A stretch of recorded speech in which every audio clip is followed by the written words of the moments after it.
Tracy and Bahar join me now to talk about some audience questions we've gotten in. I'm going to start with you, Trace. This is Celia from Edmonton. So she emailed, I use concealer for dark circles and red areas on my face, but should I be using an illuminating product too? What do you think?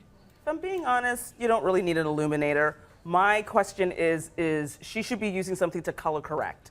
If you color correct, that'll save the problem. Okay. So I also listened to her saying that she's using the same concealer on her red spots or probably blemishes as she's using underneath her eye. Mm-hmm. Color correction means you're using the proper color to cancel out the color you're trying to hide. Okay. So blemishes tend to be red, right? So you want to go with something that has a little bit of green in it. If you want to cover something that has like a blue or purple underneath the eyes, dark circles usually do, then you want to have a concealer that has yellow in it. So if you tend to be fairer skinned, you want to have different concealers for different colors, concealers for different things. If you're darker skinned, all the spots tend to just be different shades of brown. Okay. So you don't really have to do that. But if she's fair, go with different colors. I would say no to the illuminator. She doesn't really need it. Just color correct, and that'll solve it. Good. Save her some cash. That's great. It's also true about the idea of an illuminator. If she has red spots, that's the last thing you want to do. An illuminator highlights.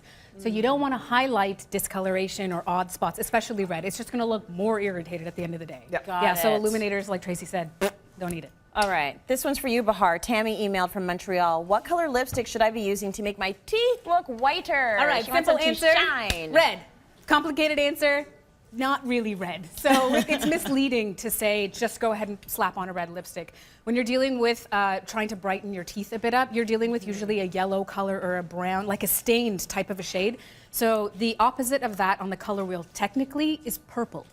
Right. But when it comes to, let's say, a red lipstick, you're able to get a blue red versus an orange red. So orange red is easy to explain. It's kind of like a coral or a warmer color. And blue red is something that's a little bit cooler. I have a few examples here. These are all along a little bit of a blue red or more of a true red, which is a strong, hard impact of a red. It's just genuinely like really red.